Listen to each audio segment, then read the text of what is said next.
Do you want real change? Because we're the only party saying what the silent majority thinks. We're prepared to tackle immigration. We're prepared to try and lift those on low pay out of the tax system. We're bold. We've got vision for the future. Help us take this first really big step. Vote with your heart. Vote Reform UK on the 4th.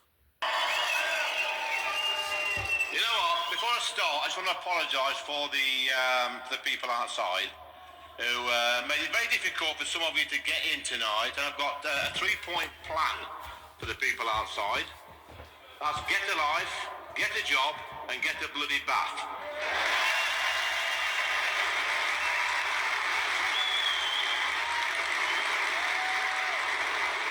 Last September, I stood at the NEC in front of 4,000 true British patriots who came to hear us speak. And I remember at the time saying to Nigel that this time next year, there would be 8,000 people turning up. But just 6 months later, we're back in Birmingham and there's 10,000 people here. Yeah.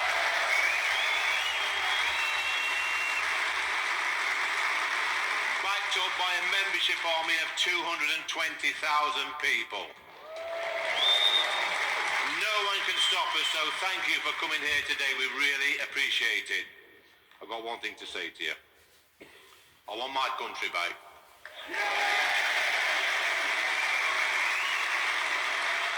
Do you want your country back?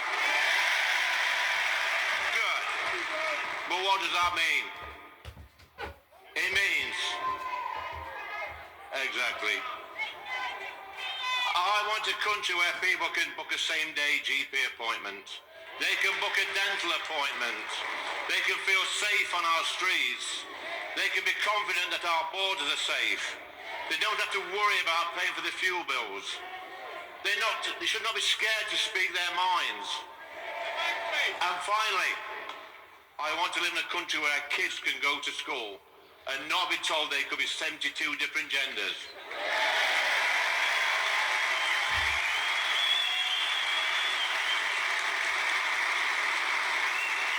Told constantly they may have been born in the wrong body. This nonsense must stop. Some of these teaching unions have got a lot to answer for. We've just learned that the National Education Union is to demand that pupils are taught about the dangers of voting for Reform UK. Yeah. Shocking. These are the same people who say nothing when 6'5" drag queens with feet like barges enter our schools to read stories to 5-year-olds.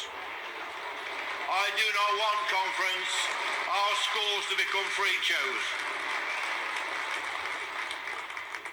Schools should be a place of learning, and if these unions are intent on poisoning our children's minds, then mark my words, when we're in power, we will root out these Marxist agitators and expose their madness.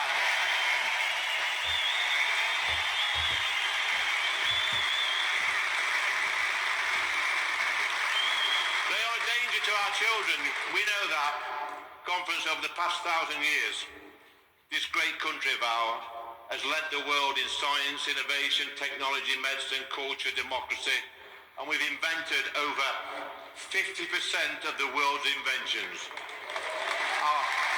Yeah, it's true. Our beautiful country has truly been a gift to the world.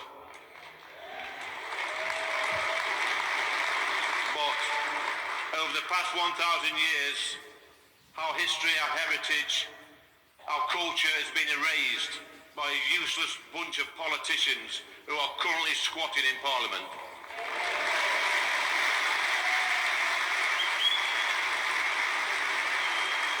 Over the past 30 years, successive governments have systematically given large swathes of our country and our society away to people who just do not like what we stand for. These spineless, weak politicians allow people who hate us to rip down statues, cancel our historical heroes, and they continually apologise for our past. And you know what? Anyone who speaks out against this nonsense gets labelled a racist. But have no fear, Reform UK are here. We're going to reckon it.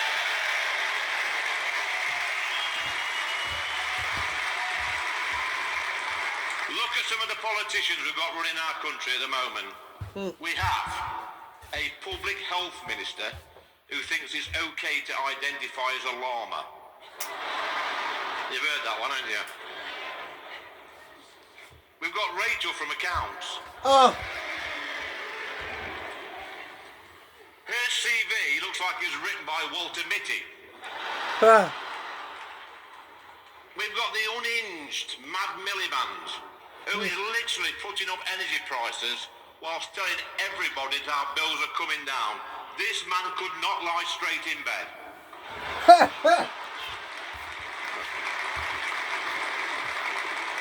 We've got a business secretary who says he was a solicitor. He's never qualified as a solicitor. And don't start me on David Lammy. We're not going there tonight, I'll tell you that. I'll tell you what, guys, in my opinion, this is the most dishonest and incompetent bunch of politicians I've ever encountered in all my life.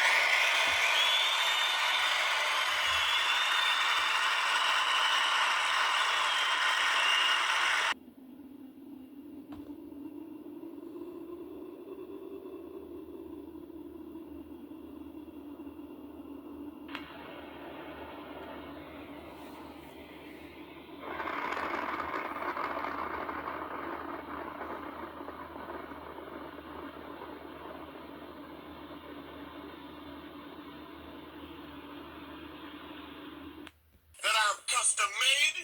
I can't help it that I look good, smell good, can dance all night long. I can't help it. What's happening right here? You can buy one of these for about $9,000. Am I cooking, huh? I can take a look at this, huh? Is this what's happening in professional wrestling, huh? You can buy these anytime you want for about $10,000, $11,000. I got 15 of them. You know why? Because I'm the world heavyweight champion. Yeah. Dana White, you're standing out there right now wondering what's causing all this. To all the people out there that want to be cool, you can buy one of these for about $10,500. Put it on at one time, baby. This is what style's all about. This is what being the world champion.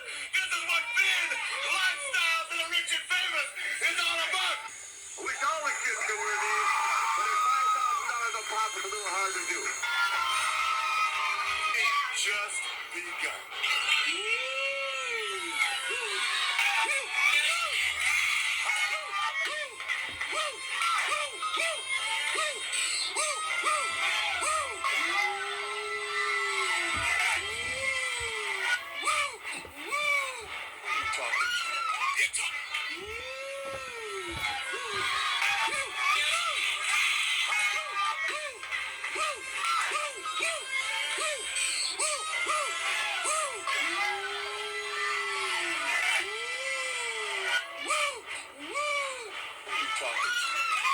The Rolex wearing, diamond ring wearing, you're feeling it, wheeling dealing, limousine riding, jet flying, son of a gun, and I'm having a hard time holding these alligators down. There is a kid stealing, wheeling dealing, limousine riding, jet flying, any woman he wants. Son of a gun, the late shot boy.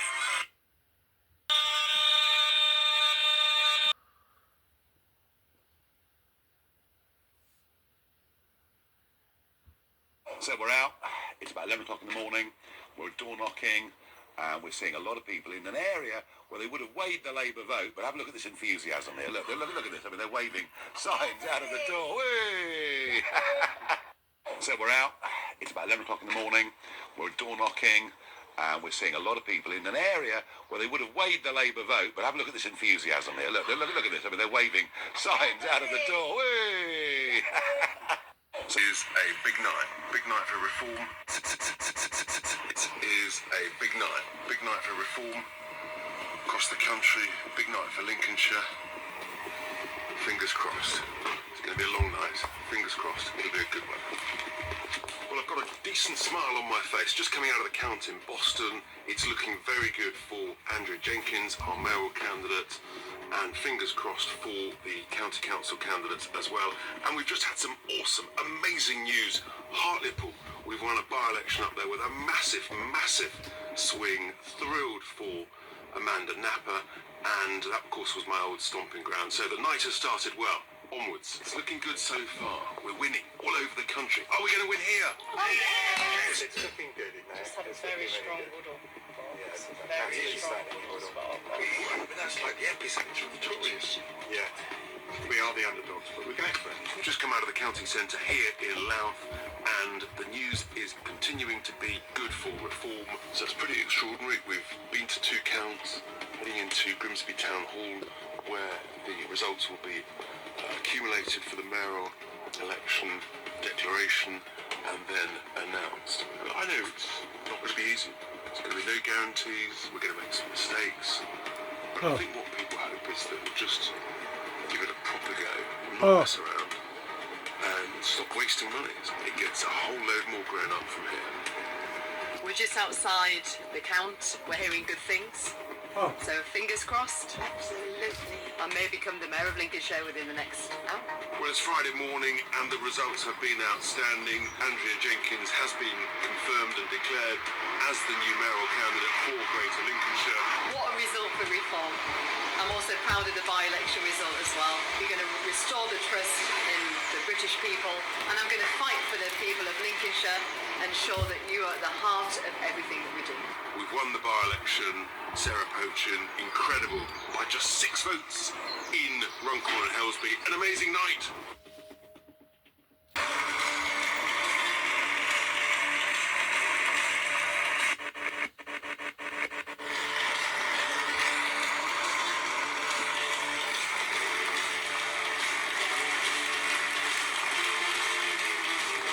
Do not worry, I'm not here to thrash the living daylights out of you. A lot of you are probably thinking, what the hell is Ant Middleton doing here at the Reform Conference? Well, what do I know about politics? I know enough about modern day politics to realise that it's not working here in the UK. Hence, the solution is in the title, reform. Political reform is definitely needed. And it doesn't take the brains of Elon Musk to realise that. What do I know? Now, I do know about national security. I do know about safety. I do know about personal safety. I do know about community. I do know about teamwork. I do know about coming together. I do know about identity. Identity being key here. Identity gives us purpose, it gives us drive, it gives us ambition. It gives us a one-dimensional goal to work towards. Identity being key. I do know about trust. Trusting each other to get something done. And I do know about unity. The coming together of a unit, of a team, of a country to make sure that we are secure and safe. That I do know about.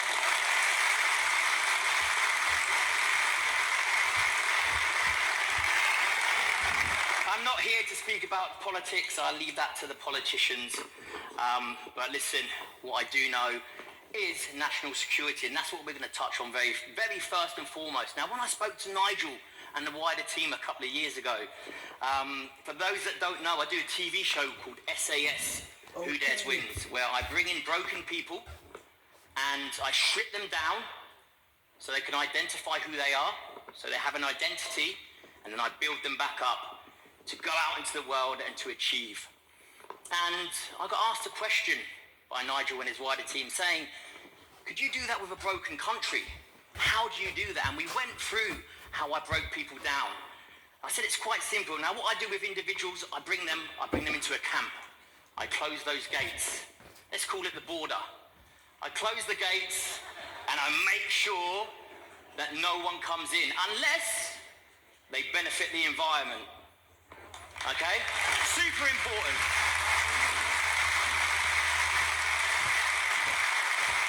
If they benefit the environment, they can come in. 2, if they benefit the individuals in my camp, i.e. countrymen and women. If they benefit them, you can come in.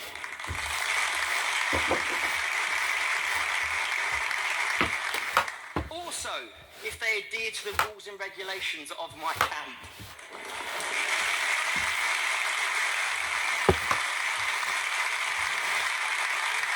when I started to break it down, I was like, wow, actually, if we go back to the bare basics, we strip it all back down, there's super similarities here. It's not too dissimilar. Yes, it's a lot more complicated, but it's not too dissimilar. Now, the moment those gates are closed, hopefully that individual feels safe. Super important, because safety then trickles into trust. If you feel safe around someone, you can start to trust someone. If you feel safe in a community, you can start to trust that community. If you feel safe in a country, you can start to trust that country.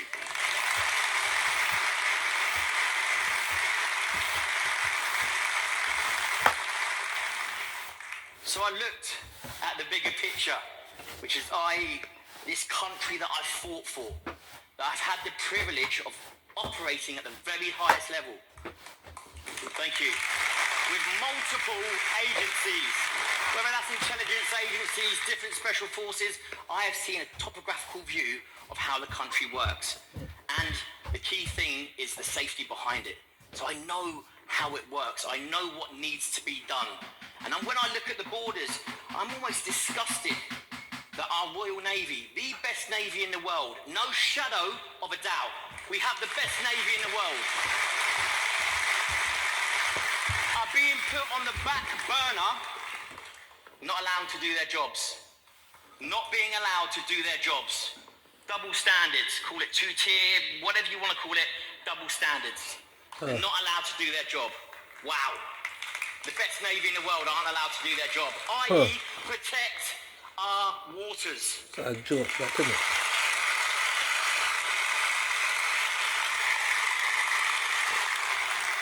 So of course, I haven't got a secure camp. We haven't got a secure camp because we don't know who's coming in. They're certainly not benefiting the environment. They're certainly not adhering to the rules and regulations, and they're certainly not benefiting us as a nation.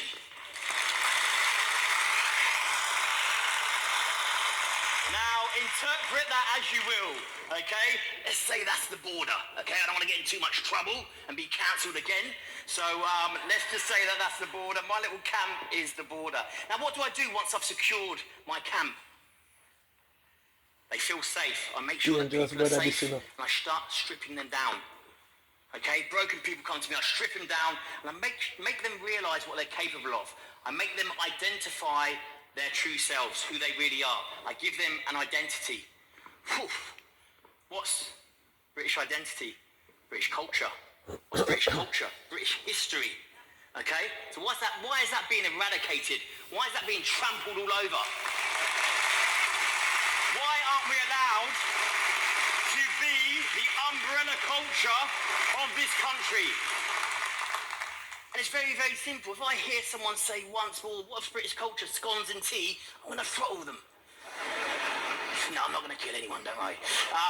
But British culture is British history. British history is born, this country is born on the values of Christianity. Those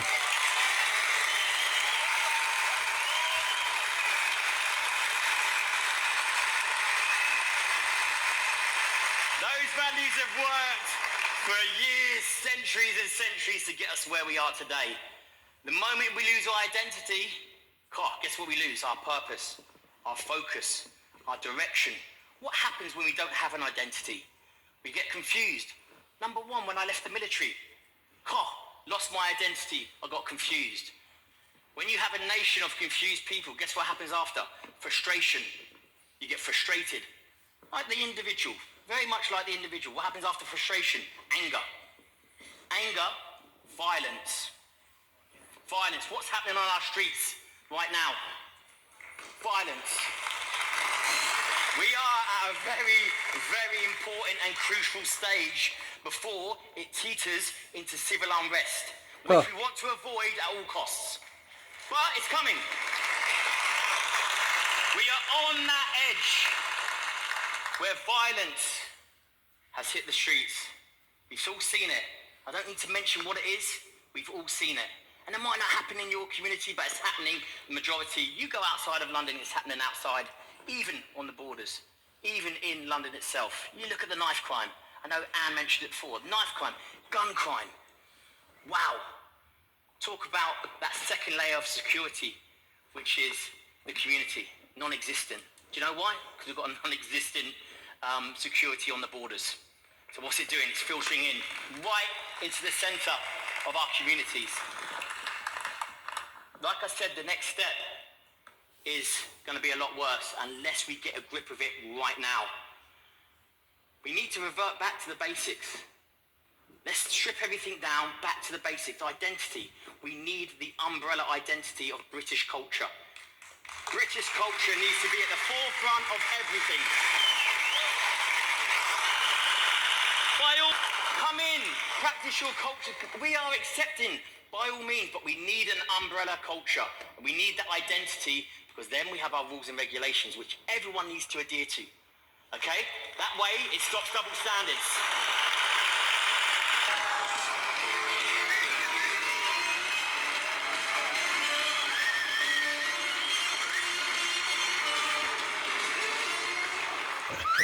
Thank you, conference.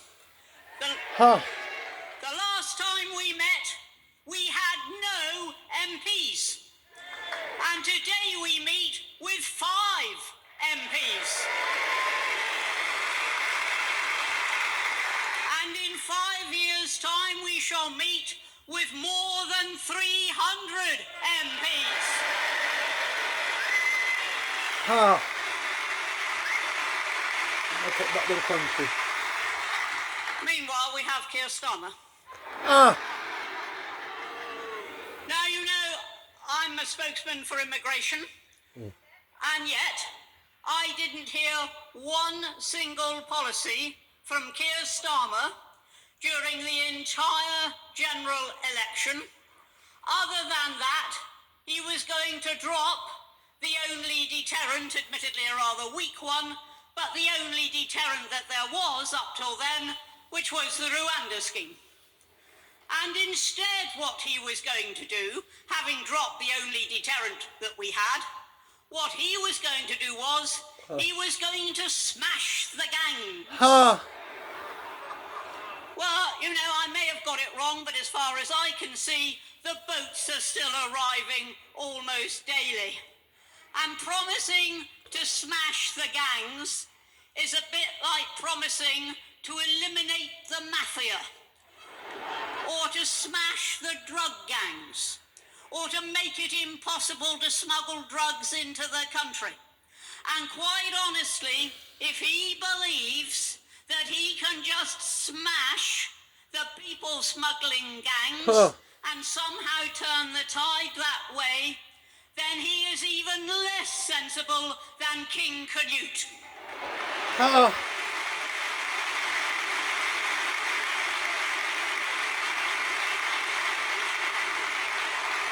And still he has no policy.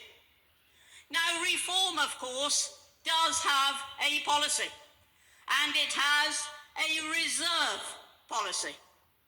Reform makes it very clear, as neither Keir Starmer nor whoever it is who's going to lead the Conservatives, whoever it may be, are making clear. We've made it very clear that if you arrive in this country illegally from a perfectly safe one, which when I last looked France was, then you have no claim to asylum and you will be refused.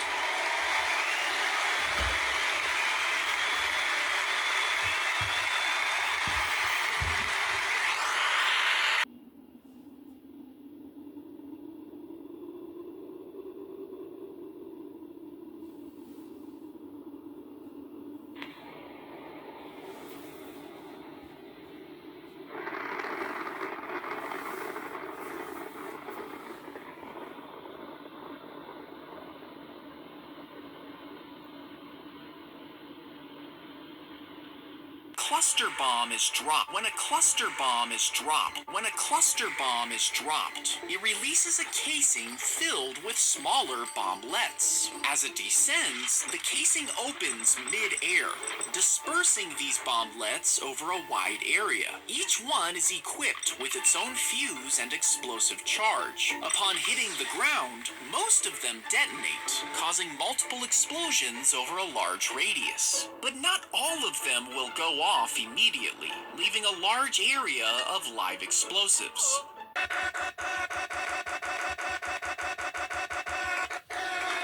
A night of triumph for the UK's right-wing Reform Party.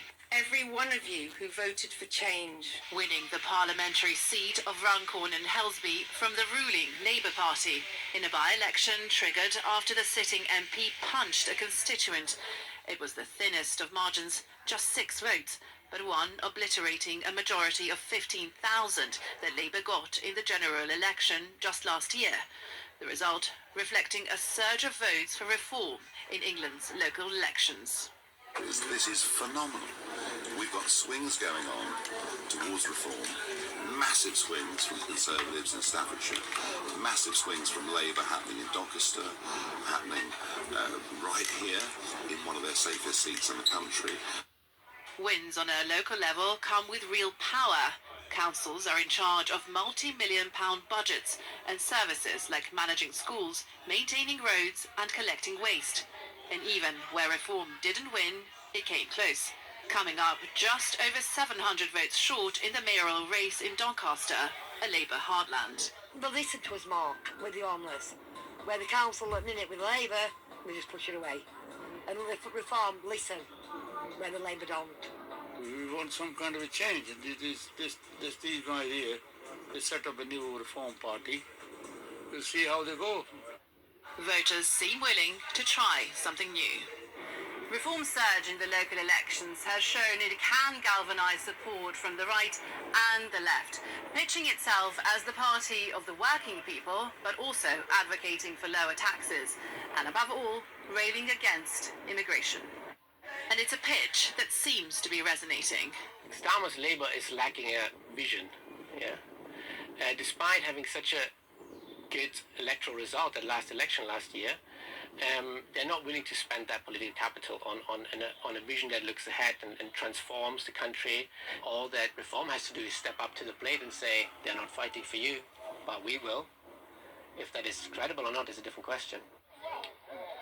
For the volunteers who feed the homeless in Doncaster from their own pockets, who is in charge is secondary, as long as they respond to the needs of the most vulnerable. Milena Veselinovic, Al Jazeera, Doncaster. Outperforming the Conservatives, Nigel Farage's Reform Party. Now, over the weekend, the local council elections were held in the UK, and Reform did so much better than expected. In fact, it took out multiple counties, and it really was a warning sign, I would say, to the Labor Party that, hey, people have genuinely had enough. But also it just goes to show that when you actually are tough, when you talk tough, when you walk the walk and talk the talk like Nigel Farage, and you're not scared to back away, you actually can make a key difference. Here was Nigel Farage sending a message to other parties. The message to Keir Starmer sarcastically is please keep doing what you're doing. And the message to Kemi Badenoch is, well, frankly, the Conservative Party's finished today. It's gone. It's dying in the shires. It has no future. It stands for nothing. It serves no purpose. Any chance of doing a deal with them to unite the right? I don't want to do a deal with them. We're going to win the next election on our own. Okay, Nigel Farage, thank you very much. Thank you. And you know what? He probably may have a good chance. The polls are right now in Reform's favour. Nigel Farage's Reform Party had a stunning result at council and by-elections on Thursday. The party is now taking control of 10 local councils, won 2 mayoral races and added a 5th MP to its ranks. Farage is hailing Reform's triumph as unprecedented. He says it's the end of the two-party rule in the UK. Is he right? He is taking votes from Labour and the Tories, Douglas. Well, Nigel Farage has done this before, of course. He led the Brexit Party and indeed UKIP to stunning electoral successes, principally back then in the European Parliament when Britain was still a member of the EU. So there are two things I think people have to bear in mind when they look at these elections. One is that they are local elections. Turnout tends to be low. And it tends to be the case that people punish incumbent parties. So that's definitely the case. It was an undoubtedly successful night for Reform. That doesn't necessarily mean, though, that reform can see that through at a general election. As you know, Rita, the whole setup, and as Nigel Farage knows better than anyone, the whole setup of the first past the post system, which is intended to give strong governments and sometimes does, but the whole point of it really is that an insurgent party like those that Nigel Farage has led for some 30 years now is effectively, it's very hard at general elections to break through. You see the number of votes that were needed, or the number of votes that happened at the last general election per Reform MP, as opposed to the number of votes per Labour MP, and I mean it's way off. So we'll see. There are, of course, more than 4 years to go till the next general election in the UK. The problem that Farage obviously poses principally is not to Labour, although it definitely does chip away at Labour's vote and did do here. The principal threat is to the Conservative Party. If the Conservative Party cannot see off threat from Farage and Reform, then they really don't deserve to exist. But it should be possible for the Conservative Party to see them off. It's just that the Conservative Party has to, first of all, have policies that can outflank Nigel Farage's policies. And secondly, of course, to find some way back into the public trust after 13, 14 years of Conservative governments, for instance, saying that they were going to lower migration while seeing migration go through the roof. It'll take quite a long time for the electorate to forgive the Conservative Party for that, I think. But the Conservative Party will have to address that question, and it'll have to do so much faster than they're doing at the moment. By Alistair Campbell, thus giving the sniper across the street with one bullet a terrible dilemma. Please welcome Nigel Farage. They've had enough of MPs claiming expenses, and it's very damaging for everyone, isn't it, Nigel? Nigel, what do you think about her resigning? On the basis she doesn't even know where she lives, I wouldn't have thought she's fit to be in the cabinet, would you? So I'd say good riddance, frankly. I think it's absolutely disgusting, all these elected politicians using all these expenses to better themselves. It's disgraceful, isn't it, Ian? It is absolutely disgraceful, Mr. Kettle. Seen as a Prime Minister who clearly is totally disconnected with how the voters in Britain feel about MPs' expenses. That was Nigel Farage. The same Nigel Farage who in 2009 revealed that as an MEP he'd claimed in expenses £2 million of taxpayers' money. And who was it that brought up the issue of £2 million and me and taxpayers' money? Dennis McShane. Yeah, he's in jail, but you're not. Yes, I had noticed that. Good. Yes, well, as a tax-funded MEP, Nigel Farage is an equal opportunities employer. Some of our money has gone to his wife and some to his mistress. I think that is allegedly, don't you? I think that is allegedly. We can set the record straight right now. Yeah, I think it is. I think you ought to say allegedly, quite honestly. Can I say, as a member of the press, I think, actors really are in need of a royal charter. I mean, that sort of allegation is pretty distressing. Is it true? No, afraid not. Not true at all? Not true at all. Any of the good bits? There are good bits. I'll tell you afterwards. Right. Well, let's have a look, shall we, at some of those revelations. Here is Nikki Sinclair, a former UKIP MEP, now representing the We Demand a Referendum party in the European Parliament. Take a close look at the reaction of the translator in the bottom left corner of the screen. Does Mr Farage think it's a fair use of taxpayers' money, namely his secretarial allowance, not only to employ his wife Kirsten, but his former mistress Annabel Fuller? Is this a responsible use of taxpayers' money, Mr Farage? I would just say this to you, Chairman. This is somebody who hid under the cloak of parliamentary privilege to make those comments, and when asked to repeat them, publicly refused to do so. Quite funny, though. I think it's time for a game of fruitcake or loony. Okay, everyone, fingers on your buzzers. I'll show you some UKIP party members. You have to buzz in and tell me whether they're a fruitcake or a loony.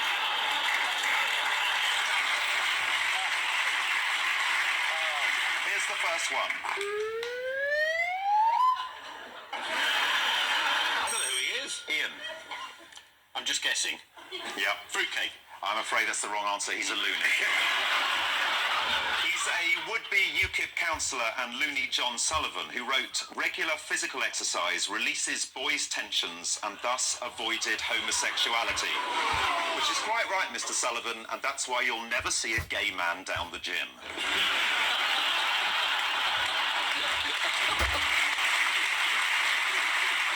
Fingers on buzzers, here's your next one. Nigel Farage, UKIP party. This is a bit tricky, this one, because he's the treasurer and one of our biggest donors. And I wouldn't really like to call Stuart Wheeler either. I'll have to go for fruitcake. Is the correct answer. You got it right. Yes. This is UKIP party treasurer Stuart Wheeler and fruitcake, who said that women had no place in the boardroom and couldn't compete with men at sports even when they're not physically disadvantaged. He said, chess, bridge, poker, women come absolutely nowhere. I think that just has to be borne in mind. Final go, fruitcake or loony? I don't know the chap. No, anyone? I'm going to go for loony. It's the wrong answer. It's actually a trick question. He's not a fruitcake nor a loony. He's a closet racist. At a public meeting about travellers, he said, the Romanians, they'll stick a knife in you as soon as look at you. His name is Rob Fraser. Well, thanks for telling me. Well, there you go. UKIP supporter. Nice chap, buys his round.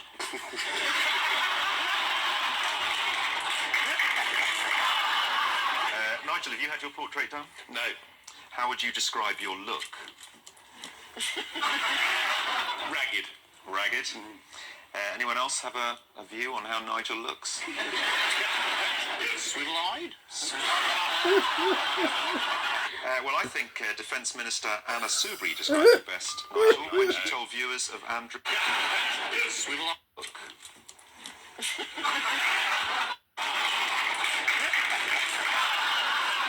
Nigel, have you had your portrait done? No. How would you describe your look? Ragged. Ragged? Anyone else have a view on how Nigel looks? How would you describe your look? Ragged. Ragged? Anyone else have a view on how Nigel looks? Swivel-eyed? Ragged. Ragged? Anyone else have a view on how Nigel looks? Swivel-eyed?